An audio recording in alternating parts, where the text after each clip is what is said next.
A good afternoon, morning, evening, depending on where you are. Warm welcome to this new webinar hosted by Stanford Cyber Policy Center and the Hewlett Foundation. I'm really excited to focus on the topic that we have for you today. But before that, let me introduce myself. For those of you who don't know me, my name is Marietje Schaake. I serve as the International Policy Director here at the Cyber Policy Center and as International Policy Fellow at Stanford's Institute for Human-Centered Artificial Intelligence.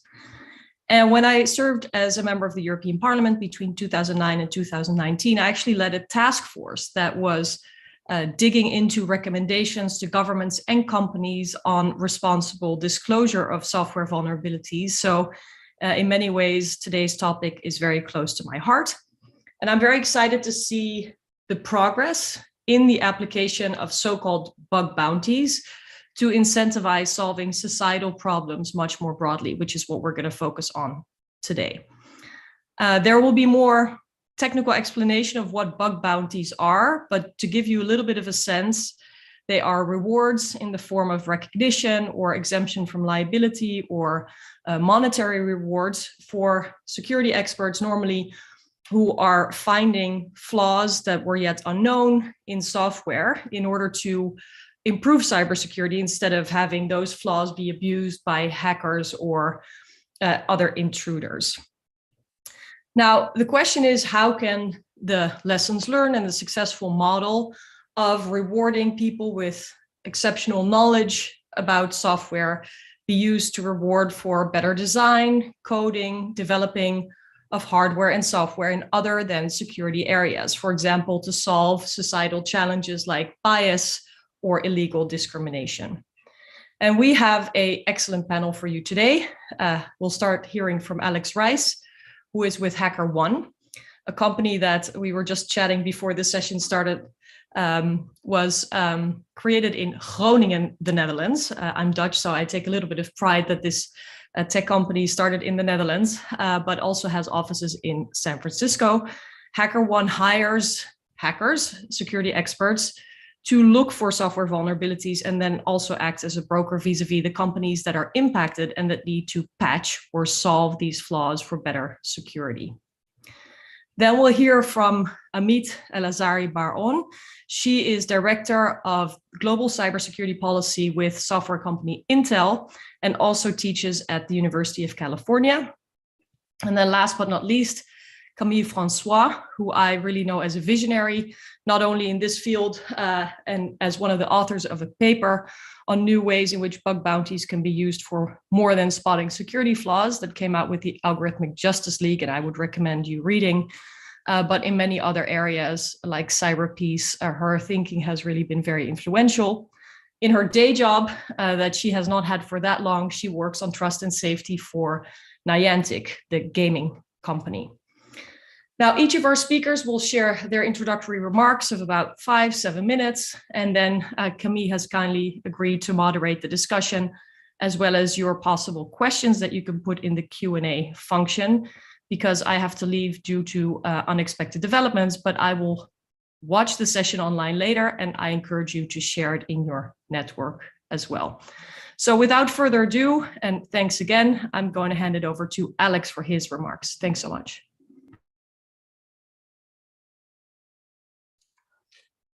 Thank you very much. I thought I would start off today with just a brief overview of bounty programs and then touch on a few use cases that might surprise you about these programs. I thought one of the best definitions out there is right out of the Wikipedia, but if you go back to the beginning of these programs, the earliest example we can find of it is not too far away from where Stanford is hosted now, one of the pioneers of Silicon Valley that is, you may have not heard of at this point. It was a silicon company called Hunter and Reedy, and they ran this campaign to find a bug in their chipsets, and they'll give you a bug, a Volkswagen bug, if you enjoy nerdy puns there. They had quite a few takers on this. Unfortunately, nobody took the car. If you look at their fine print at the bottom of this, you can consider a $1,000 cash reward instead, which everyone who found a bug elected to take the $1,000 instead. But from these pretty early and humble kind of playful origins, it's really adopted into a much more modern practice across almost every leading digital company you can imagine. A lot of the original tech pioneers across Microsoft, Apple, Google, Amazon all run programs, but also increasingly government agencies, the Department of Defense and Department of Homeland Security recently mandated that all federal agencies should run the ability to receive vulnerability reports from external parties. Finance sector and gaming sectors are deploying this pretty broadly. Also, probably no surprise, all industries where the impact on society of vulnerabilities is high and warrants finding creative and innovative ways to identify those problems. Just to give you a sense of the scale here, HackerOne alone, we host and facilitate a number of these programs for our customers. We've awarded over $200 million to independent third-party ethical researchers and hackers from a variety of different backgrounds. And I hope we're just getting started. I hope we get a lot more value transferred in that direction as well. But just to set the context here for everybody, I wanted to touch on 3 bug bounty use cases that might surprise folks out there, for folks that are new to the concept. Bounty programs, the vast majority of them out there are about finding security exploits, security vulnerabilities. That's kind of the historic use case for them. But there is a number of emerging categories here that I think are worth being aware of and discussing. The first one I wanted to touch on is from GitHub. GitHub runs a service called CodeQL, which is it's a code analysis engine that effectively lets you query code as if you're writing SQL queries or accessing a database. And the main benefit of this is that you can create these queries that when you identify one particular vulnerable code pattern, it enables you to put that into a query that you can find every other instance of that vulnerable code pattern across all of the code that GitHub hosts. And to find these queries, they incentivize researchers who identify a particular bug to create the query, validate it in GitHub system, and get rewarded for it. And they've paid out over $300,000 at this point to 35 researchers that have submitted queries there, which I just think is fantastic. But the results of this is that a massive number of other vulnerabilities have been identified all across GitHub, and everybody in that ecosystem benefits. And all of us who depend upon the security of code in that ecosystem benefit as well, which is just a fantastic way for individuals to get rewarded, but also contribute to a broader positive impact on our society. Next, I wanted to highlight a very recent one. Meta, a company formerly known as Facebook, just launched this last week. This is a integrity safeguards bounty program. Integrity safeguards are the things on their platform in a combination of manual and automated ways provide enforcement, things like content moderation, ad policies, rate limiting, and other restrictions across a variety of areas.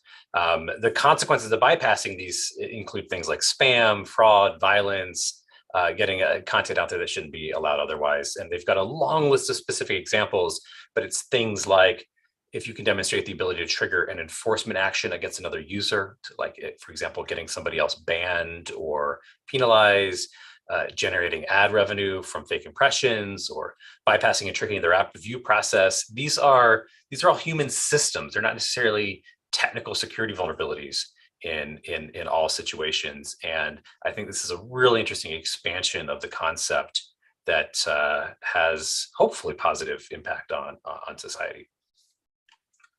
And is the type of thing that all of us can reason about, right? You don't necessarily need to be a very deep a technical security expert to understand when some type of enforcement action is unfairly targeting somebody or producing an unintended outcome.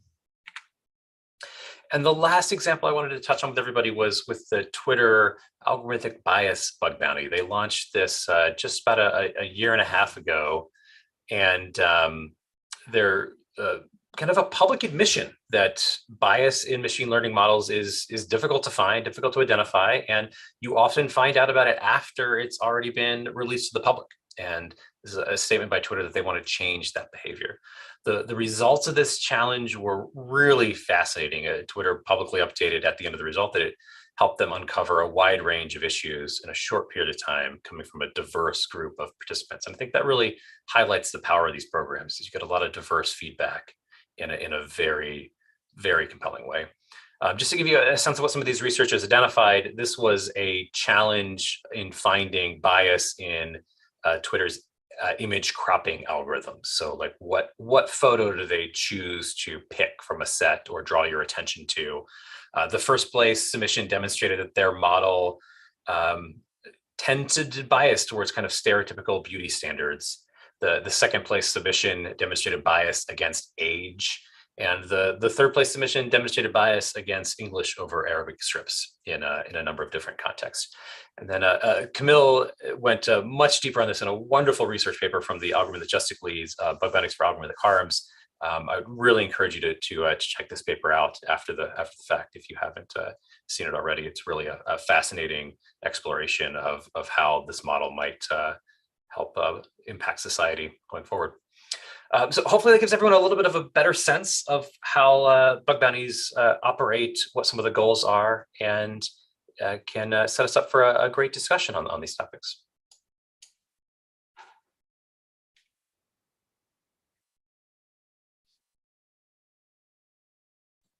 Thanks, Ed. Amit, you wanna go right up? Sure, absolutely. And first, let me say, what a pleasure it's to be here and talk about these issues. So really building on a lot of what Alex already shared, and I think, you set the stage beautifully. This is a topic that relates to my prior work that I've done when I was at UC Berkeley and was supported by AFOG and the Center for Long-Term Cybersecurity and others among. And I think, to me, Alex, a lot of the issues that resonate are around this concept of embracing the crowd, right? We have seen a growing recognition of how much it is important for us to be working with the outside, external, offensive research community and really embracing that hacker mindset. Now, since bug bounties have started, right, we have this recognition, not just when it relates to crowdsource and incentivized programs, right, to your point, Alex, where we are actually paying bounties for vulnerabilities, but also in the concept of having a vulnerability disclosure program at play. So I want to stop for a second and draw the distinction because I do think it's important. When we are thinking about a vulnerability disclosure program, this is more about setting in place that form of communications, that program that is setting the expectations, more of a see something, say something, right? We are asking the community, whoever that might be, to share with us their findings, right? Regardless to the scope of the program, et cetera. And I do feel like certainly recently when it comes to government policies and policymakers as well, we have seen this recognition. So embracing the need to work with the offensive research community.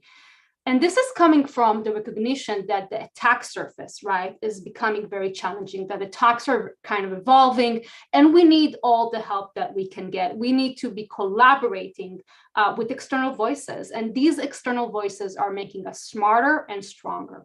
Now, if you take that recognition, this kind of notion of Linus law and this kind of fundamental nature of collaboration and openness and transparency and working with external perspectives, you find that it has a lot of commonalities with other economies. For example, our ability to find issues when it comes to algorithmic fairness, our abilities to find issues when it comes to privacy, right, and other areas. And I think this is one of the most fascinating learnings, right, from security is how can we take that recognition and kind of frameworks to adopt the adversarial mindset, whether it's bug bounties or vulnerability disclosure programs, or even the mere idea of pen testing, right? And having your red team in place and draw learnings towards other spaces. Now, looking back at my prior work around 2017, when I kind of envisioned the algorithmic bug bounty and word about it at Advice and certain papers, co-authored papers at CHI, I specifically thought about the learnings from the legal perspective and kind of creating crowdsourced mechanisms and contract-driven mechanisms to really empower the community. Now, I think in bug bounties as well, and this is why I draw the distinction between a vulnerability disclosure program and a bug bounty, because these are different tools. And also here in the context of the algorithmic auditing, I think that we will see a lot of different tools evolve, right? And we should consider them as separate tools and appropriate to address, whatever is the problem statement we're trying to solve. I think we will probably see a lot of these tools operating in the same time. So we will see, companies, organizations potentially leveraging, in addition to kind of public bug bounties and open invitations to the crowd, maybe things like private bug bounties where they invite a specific group, right? Or want to create an incentive mechanisms to work with a specific academic institution, for example, to address issues. But specifically, I think, to me, what I became passionate about it because I've seen a lot of commonalities, mostly coming from the anti-hacking law landscape between auditors and security researchers. So just for context, for those of you on the line who might not be familiar, when we think about algorithmic auditing, a lot of times we also talk about black box auditing, which is addressing the system from the outside. And some of the auditing mechanisms, again, as described in academic work, could involve things like sock puppet auditing, right? And we have seen case law, right, that talks about the legalities of these issues and draw commonalities between security research and audits. So coming from that framework, I saw a lot of value in looking specifically how legal mechanisms that were used in the context of bug bounties and vulnerability disclosure programs. So for example, creating language to address some of the legal concerns, alleviate some of the legal concerns. Of course, this is not a silver bullet. We always have, different issues, but the goal of things like Disclose.io that I co-founded and contractual language around safe harbors was to try to leverage some contract language in order to elevate some of the concerns of the community.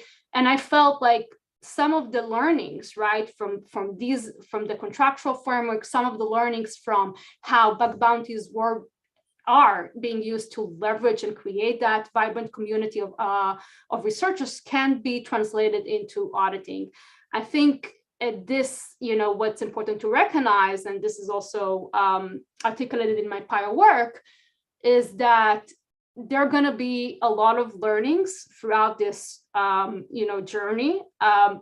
Auditing in the space of AI, it can be slightly different, right, from security. And just by way of example, Alex, you talked about the Twitter bug bounty. I think, and I could be wrong, that part of what they've done there is share the code. This is because there is a recognition that the access, quote unquote, to the box or the code audit could be different, right, when you think about security versus privacy versus AI.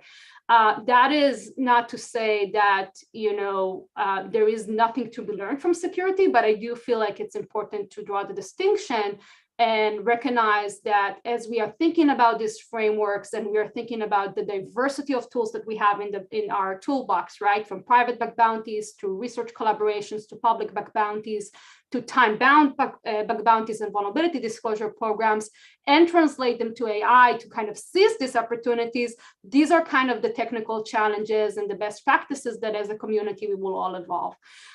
So I think I'm going to leave it at that. I think there is a lot to uncover, and I'm looking forward for our discussion, Camille. Thanks, Amin. So I'm going to try to do two things at once. The first one is to give a very quick overview of that research paper that we've been discussing, or at least our top takeaways, and then to transition us smoothly into all the questions that we want to discuss together. So let me, and Alex, thank you for giving a shout out to our paper. I will spare you the slides because it is a long one, but it is a paper that was produced at the Algorithmic Justice League by a team of researchers, including Joshua Kenway, who is a graduate of the very program that is hosting us, so that's very nice. Myself, Sasha Konstanzashak, Deb Raji, and Joy Bulamwini. And so together we thought about what could be learned from bug bounties, traditional bug bounties in the space of cybersecurity, to apply to algorithmic harms. And it was a moment where we thought about the space of algorithmic harms as, having to build a community of practice of people who are going to go and poke at these systems. And when we look at the people who've done that successfully, including some of our co-authors, we realize that some of the hardship that they faced are hardships that we have also documented in the beginning of the hacker community and the beginning of the structuration of the cybersecurity community prior to bug bounties. And so this is about researchers who are coming up and documenting the very important flaws who are being met with extraordinary adversarial reactions from the companies themselves, whose work is not being properly acknowledged, whose work is not being properly supported. And so we thought, all right, if those two situations are kind of similar, right, in a sense that, hackers have been down this path before, what can we learn from cybersecurity? And perhaps what can we also unlearn? So we got a bit lost down this rabbit hole. I am so very grateful for both Alex and Amit, and I promise we've interviewed other people whose first name doesn't start with an A, but they have patiently talked us through all the existing research about bug bounties.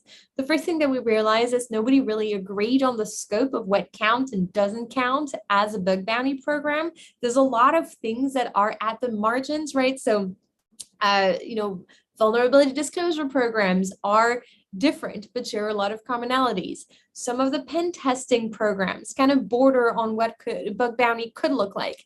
And then there's this blurred border with the practice of auditing. So we tried to make sense of all of that, and we created a list of levers, which we call the design levers, right? All the different things that a bug bounty program can have. For instance, Amit, you talked about that, right? Do you give researchers access to the code that they are going to poke at, or do you have them do this from a completely external perspective where they kind of have to find their way around the black box?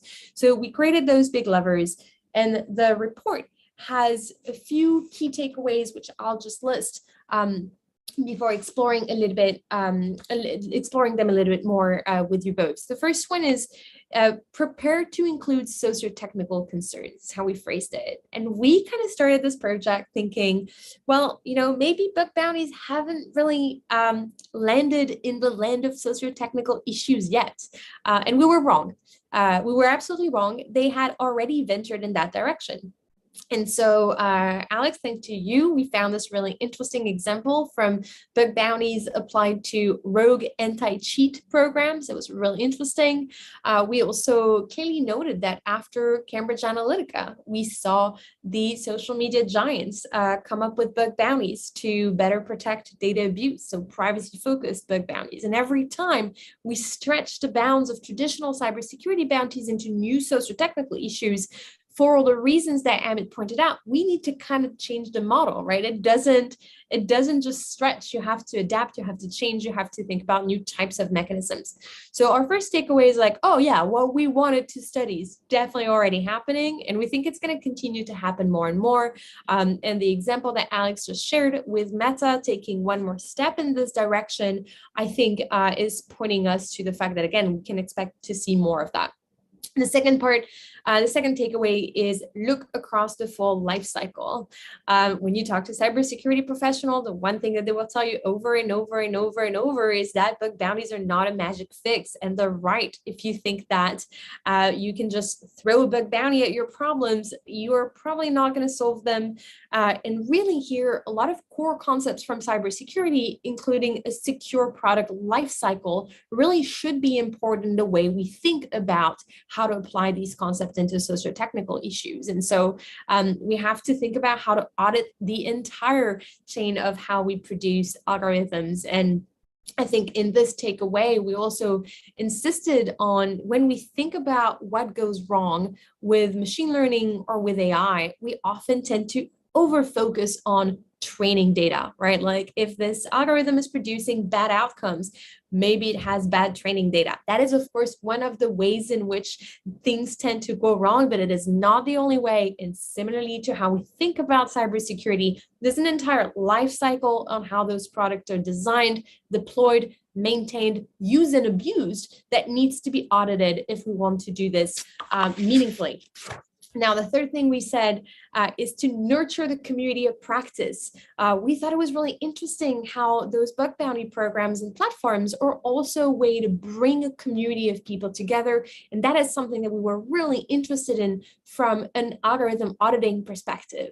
A lot of these programs also can capitalize on the fact that some of these communities of practice are already in place. Something that was fascinating with Twitter's bias bounty is that it focused on a topic that people had already started investigating in this participatory, collective, public way. People, Twitter users, and it focused on the image cropping algorithm. Twitter users had already gone online and said, hey, this is what it does to me. Does it do that to you? Can we do this kind of participatory audit together? And so we think here that there is a promise, a potential for structuring those programs in a way that nurtures, supports, protects, and to the point that you are making, right? There's the communities that we need to protect, including from adverse legal reactions and consequences, this community of practice. That's related to our fourth takeaway, which is this is great, but we're going to need diversity. And we can talk about this a little bit, but so far, this isn't where cybersecurity has excelled as a field. And unfortunately, I can't say that we have found a lot of great mechanisms to build those diverse communities of practice.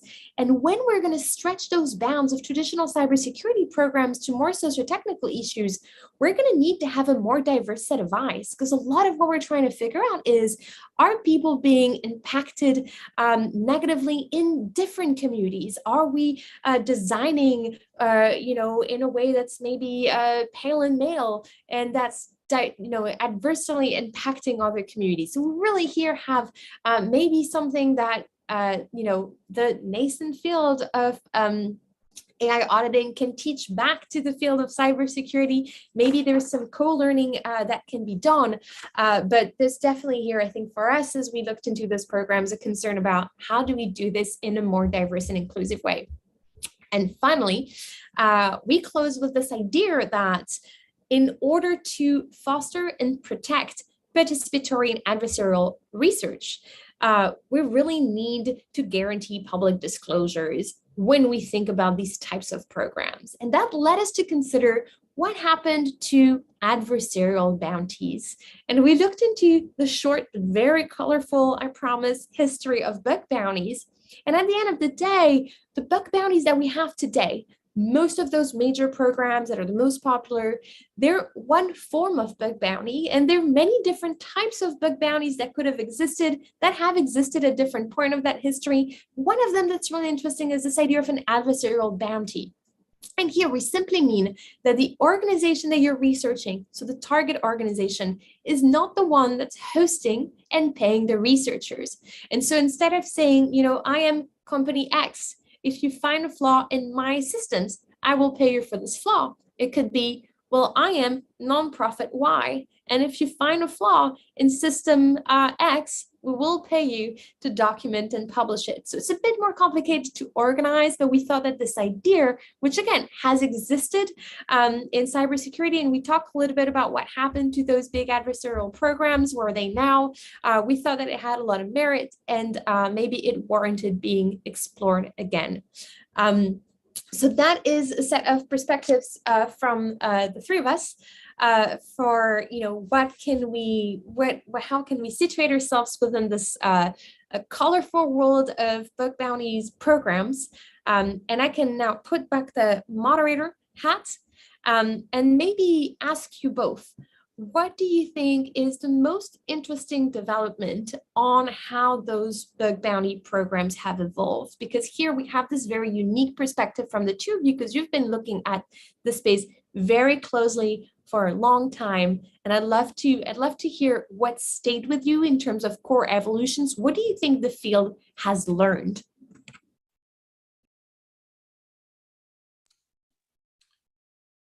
Amit, you want to go? I'm happy to go first. Go ahead. Okay. There's so many here, but I think I'll touch on something that's related to the point making earlier, how there's this slight distinction between bug bounty programs where you're actively incentivizing somebody to submit, and the practice of vulnerability disclosure programs where you just have a way for someone to give you feedback about harms. And I think that's been the most powerful development over the last just a short period of time, maybe just 5 years, that organizations could go from not having a way to contact them about these harms to it just being both mandated that if you're running any type of digital platform with any type of consequence on society, that you have a way and a mechanism for people to report problems in that. You saw this just at the end of 2020 with CISA mandating it for all federal agencies now have established vulnerability disclosure channels. And if there's a federal agency that has a technical vulnerability that is impacting you or could impact you and your data, you now have a channel to report that and have it acted upon. That kind of surprisingly did not exist all that long ago and still doesn't exist for the vast majority of enterprises out there. When we look at the Fortune 2000 across Forbes, only 13% of them have channels right now where you can report channels. Now that's up from 7% the first time we ran the survey about 4 years ago. So it's going in the right direction, but I think it's a very positive development. It's got a long way to go. But I hope we can all make the statement, like if you are a digital enterprise of any consequence, listening to the harms that you're causing to people and having channels for them to get resolution on it is not an optional practice for you in 2022. Amit?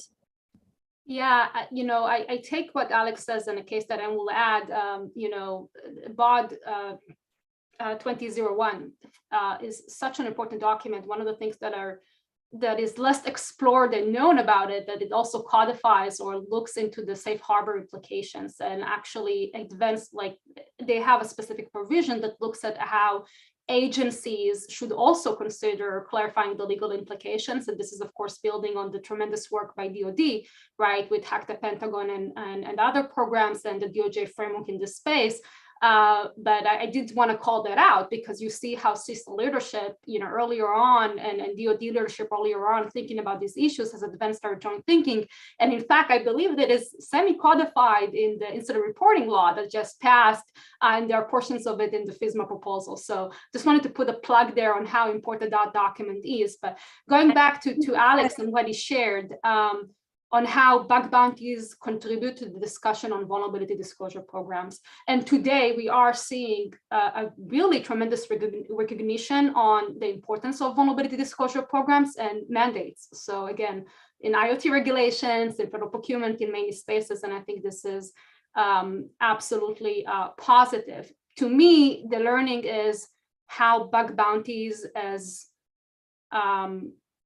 a program, an economy, a community, a vehicle, although not perfect. And I'm as a person that done a lot of academic research on bug bounties and really a huge supporter of calling out the need for even more academic research on bug bounties, I would acknowledge that, as we are still working on a lot of issues, but just the mere recognition of how much bug bounties have contributed to our understanding of different processes. So let me explain what I mean. Alex gave the examples on how bug bounties have facilitated of the conversation around the different and important issue of having a vulnerability disclosure program. They have also facilitated our understanding of assurance processes and what it means to have the internal processes to support the bug bounty, and what can you learn from the bug bounty towards your entire vulnerability lifecycle.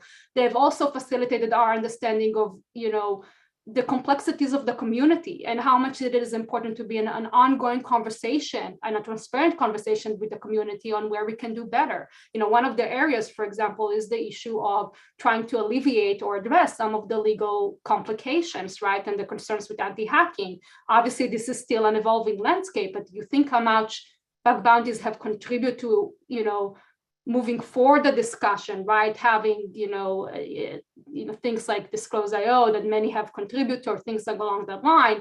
I think that is an important conversation while recognizing that we still have work to do. And this is what I'm most excited about, Camille, taking this idea as to your point, like recognition of the community. They need to have even more diverse, right, landscapes and trying to draw the learnings into other new spaces.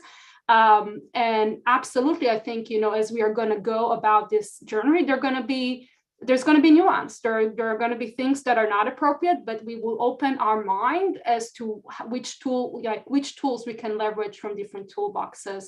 And I will say, and this is kind of a personal anecdote and my personal point of view, that, I came to learn more about Bounties because of my sister, and kind of her passion towards, hackers as the immune system of the internet. And in fact, my own Bounties, where I was the sole legal co-author working with a lot of hackers, were in the data abuse space, right, from Facebook and others. So for me specifically, it was a kind of a wonderful opportunity to step into this world coming from a little bit of a different background.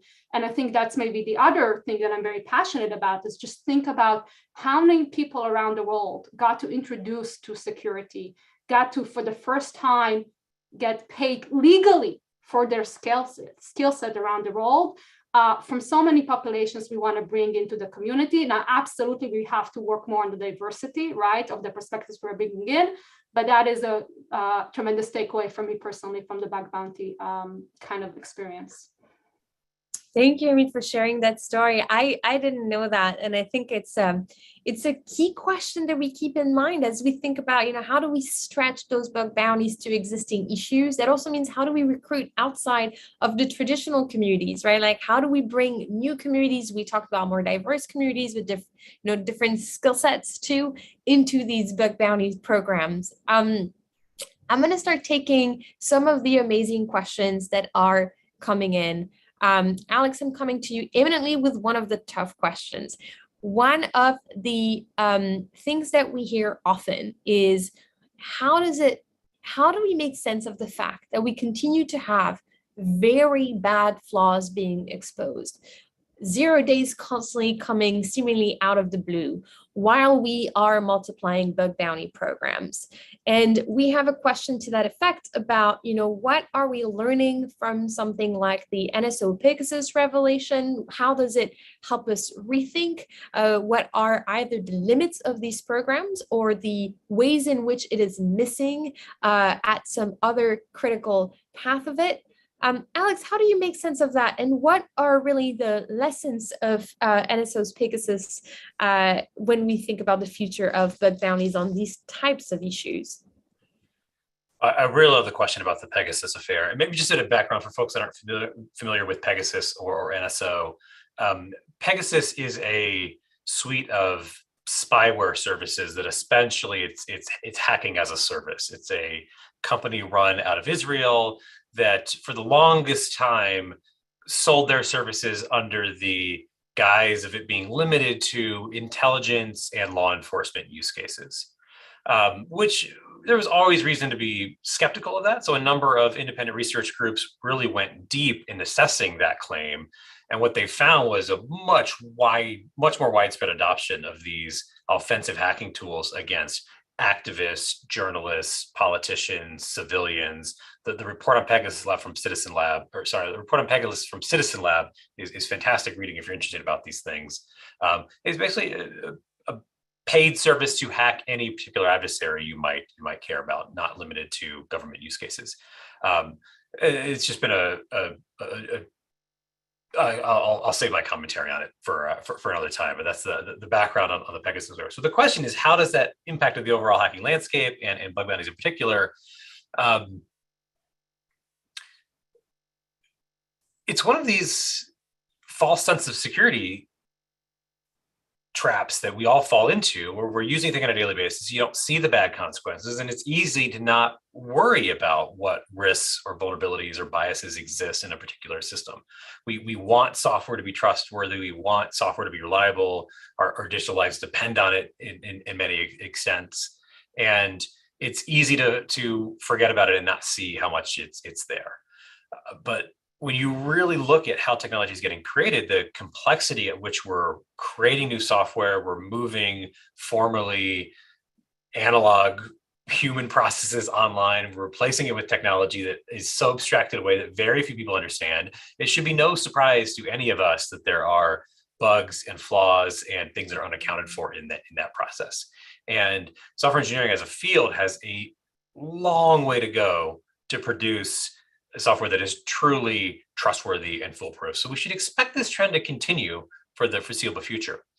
And it's tricky to look at in a linear line.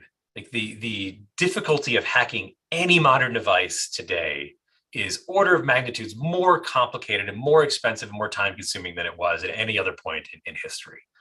It's actually reasonably hard to completely get remote zero-click access to an iPhone or an Android device, for example. But it still happens, and there's massive incentives for adversaries to find those pieces. But what I think is the value that Pegasus has provided to folks making these systems is it's helped complete the business case for why the investment needs to be made on the defensive side to match it. And I think you're seeing one small element of that in bounty programs, where it's part of the story for why it's important to reward this research, why this research has value, and why it's so important to have that feedback loop continuously there. I will say separately that I think the solutions to this are not purely technical. We need to push on the technical solutions. We should leverage bounty programs to we should continually put up technical safeguards. But the solution for something like Pegasus and NSO needs to come from policy, lawmakers, regulators. It needs to be unacceptable to use vulnerabilities in an offensive manner against individuals in this way. And this is one of those areas where lawmakers have been too slow to act, too slow to take a firm stance on it, and just too wish-washy on whether or not it's okay. They constantly carve out exceptions for, well, maybe it's okay to hoard vulnerabilities and exploit them in this context. And that's just all very outdated thinking. The thinking that you can learn about a vulnerability in a modern operating system or a modern browser or a modern mobile device and do more good by keeping it private than getting it fixed for the benefit of the billions of people that depend upon that particular device is just a fallacy that we need to get out of our vocabulary sooner than later. So I hope that's where the Pegasus conversation takes us, is more policy and regulation that clearly cracks down on this offensive use of this just attack on the digital infrastructure we all depend on. Yeah, that's interesting. And I think, Alex, in your comments, you talked about the role that researchers at Citizen Lab have played in exposing, contextualizing, and really, making sense of these attacks and these vulnerabilities. I think that's a really interesting point to dig a little bit into, because there is certain types of attacks that really, when we look at who is doing the work to expose them, who is working hand in hand with the victims to actually understand what lies behind these systems, we don't find, bug bounty researchers, right? We find academic researchers, such as the folks at Citizen Lab. We found people who work in nonprofits, like Amnesty, who's done a lot on Pegasus. And of course, we find brave investigative journalists around the world who are digging into that. Do you think we have a way to reconcile this type of approach, right, which is perhaps more focused? It takes years to develop these research centers. It also takes an understanding that here we're going to work directly with the victim community. And how far do you see those two approaches currently being? And of course, that's a question for the both of you, Amit and Alex. Amit, you want to go first? Yeah, I think at the high level, Camille, I'm going back to your original questions also to to emphasize this. The attackers, the adversaries are not waiting. They're not waiting for a vulnerability disclosure program or legal safe harbor or for your bounties. They're already out there. And I think we as a community need to do everything we can to collaborate with the adversarial offensive research community to get those insights. This means providing multiple avenues for collaboration, right? Having, again, we talked about the vulnerability disclosure program, we talked about the bug bounties, private bug bounties, right? All these different spaces, and be actively thinking on what more you can offer to the community, right? Whether, for example, it's an embedded or silicon, sometimes we have, out of the box solutions on how we can get the hardware, right, in the hands of the researchers, and how we can foster that kind of hands-on collaboration, whether it's academic programs, and having those, again, multiple tools in order to collaborate. To me, what we have absorbed and we have seen is that we are absolutely dependent on this digital infrastructure. The threat landscape has grown. And we need to be able to collectively work to increase our ability to protect. Now, that is an holistic posture, and I want to emphasize this because Alex talked about different tools and like different mechanisms for solutions, right? We have laws, policies, collaborations, public-private partnerships, academia, research, technical solutions, building these kind of protections from the technology, right, at the get-go. All of these are working together, and that's part of your holistic posture. Same with assurance, right?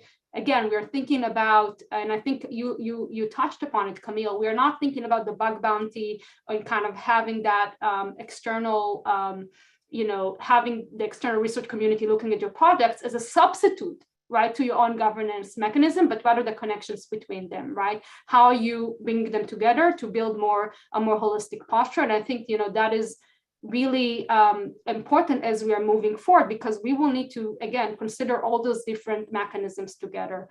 It's just something that resonated to me, Alex, with what you were saying, and Camille, from your original questions. Going back to the learnings and the opportunities, I think we are going to see a lot of creativity and even new ways, right, to collaborate with offensive research. I think you are already seeing this in the policy space. You're seeing the growth of what we call threat hunting, right? Threat hunting as a service and kind of as a solution that is offered also to small businesses, because maybe sometimes they can't afford it. So this is something that, we are seeing policymakers, government agencies looking into providing these as a resource, right? For small businesses that want to leverage these solutions. We're seeing more best practices in this area. And I think this is kind of where we're going to see our evolved thinking also in other spaces, right? In privacy and AI. Not only, I believe these programs are going to grow, and they're going to grow in their diversity. So you're not going to see just, maybe time-bound or public bug bounties. You might see more kind of maybe consortium or things along that line. Like, again, thinking about multiple tools working together. And my hope is that as we invest in conversations, we also work on developing some frameworks and best practices. I think this is an area where we have seen a lot of work done in vulnerability disclosure programs. I mean, it's worth calling out the two international standards, ISO/IEC 30111, 29447, and Katie Mazouris and Art Minions as their editors. The sharing and the creation of these standards have been very meaningful, right, to the community. So maybe one of the opportunities is, and to the point made by you and the leadership with your paper, as we are thinking about these issues, also thinking about how we can share and be collaborative, develop these best practices in an open fashion, so we can not just advance our own thinking, but also engage in some kind of codification, right? So we have these best practices we can cross leverage. Alex. I covered it beautifully. I think if I touch on just the point you made, Camille, about the overlap between these different research communities, I think we need to stop viewing them as distinct. It's too outdated of a thinking to believe that the solutions to technology problems are just in technical solutions, right? It's so embedded into our society today that you need people thinking about how things are going to break or how they're going to cause unintended harm from a much more diverse and broad perspective than we have historically. And just identifying a technical security vulnerability will always remain incredibly valuable. Finding these other ways that technology will fail us, that it will prove unworthy of our trust or cause harms far beyond our imagination, takes everyone in society to contribute to. So I don't think you can classify the hacking community as just the old school technical hacking community. I think you have to include folks like Citizen Lab that are assessing whether or not the terms of the contract of NSO Group are actually being followed in practice, right? There's no technical solution to that problem, and there's no technical research that's going to give you a definitive answer on that problem. So I think the solution here just simply has to become more holistic than how we've thought about it historically. Yeah, and if I may just add briefly on this, Camille, and maybe a call to action to the community. I fully agree. I mean, if I look at my own prior work, it was about looking at the contracts, right? Like looking at bugs at the contractual language, and so many people have contributed to that conversation and advanced it.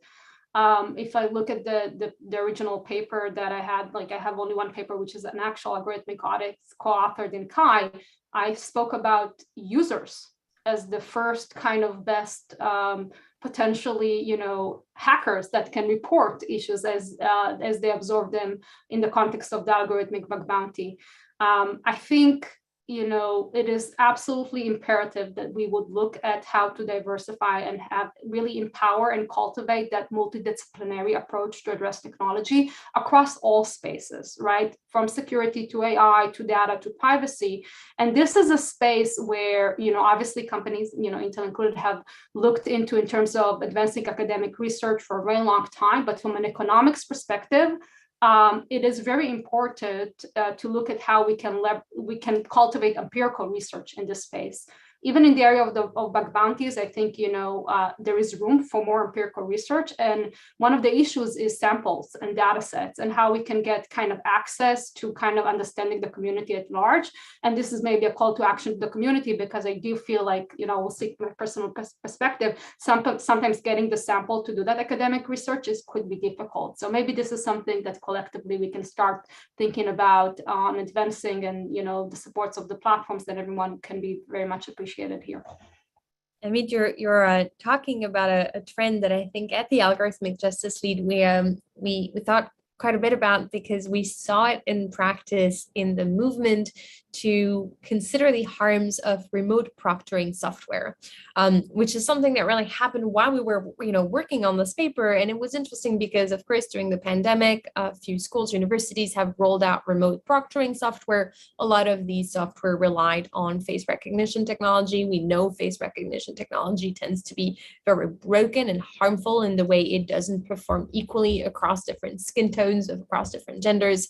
And really what happened next is what's interesting, which is we saw students and professors, people who are the most directly impacted by this, starting to document and even sometimes to reverse engineer the systems that were harming them. And there's this question of like, how do you take this drive, right? Alex, when you say, we have to extend our definition of who's a hacker, we have to extend our definition of what's an adversarial program and bridge into these types of use cases, I wonder how you design Bounties program for those, right? Like programs for people who don't traditionally maybe consider themselves as hackers and who want to do this in a participatory way. We could talk a little bit, if you're both okay with that, to about this question of what happened to adversarial programs, right? It used to be the case that you could just go and hack some systems and be rewarded by another company. This is not really something that still exists anymore. So I'll be curious for both of your thoughts on those two questions, right? How do we stretch the program we design to people who don't know yet that what they're doing is also some form of adversarial engagement with systems, that they are hackers, that those programs are also perhaps designed to support them and to protect their work and to reward their work. And hand in hand with that, what happened to adversarial programs? And do you foresee them as coming back? Alex, over to you. Yeah. In the historical context of original adversarial programs, they were the only choice, right? Like companies would just refuse to listen or act upon vulnerability reports. And that has certainly declined. And I would attribute the decline in adversarial programs more to that dynamic than bug bounties in particular, right? Leading technology companies today are more likely to engage in a transparent manner with researchers of all types, whether it's a vulnerability disclosure or something more widespread than that. And I think that realization in the industry that you have to communicate and you have to resolve those issues is the biggest driver for it. So those original adversarial programs, they didn't come from this like anarchist, let's burn down the world mentality. They came from wanting to get to the right outcomes, and the only outcome available to many researchers who identified those type of issues was kind of a full disclosure or giving it to someone else who could do something with it. Like the power dynamic was completely skewed towards the giant company versus the individual researcher, and that trend's changing. That said, adversarial programs have not gone away. Pegasus, which was mentioned earlier, still operates gray market adversarial programs. They still pay folks salaries to do their own vulnerability research for offensive and criminal and just horrible human rights violations.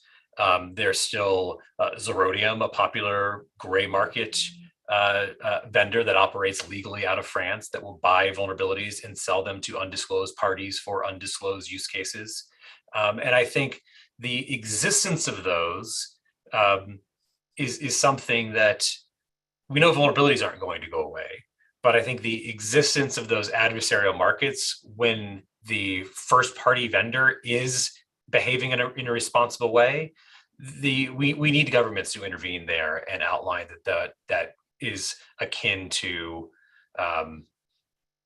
something more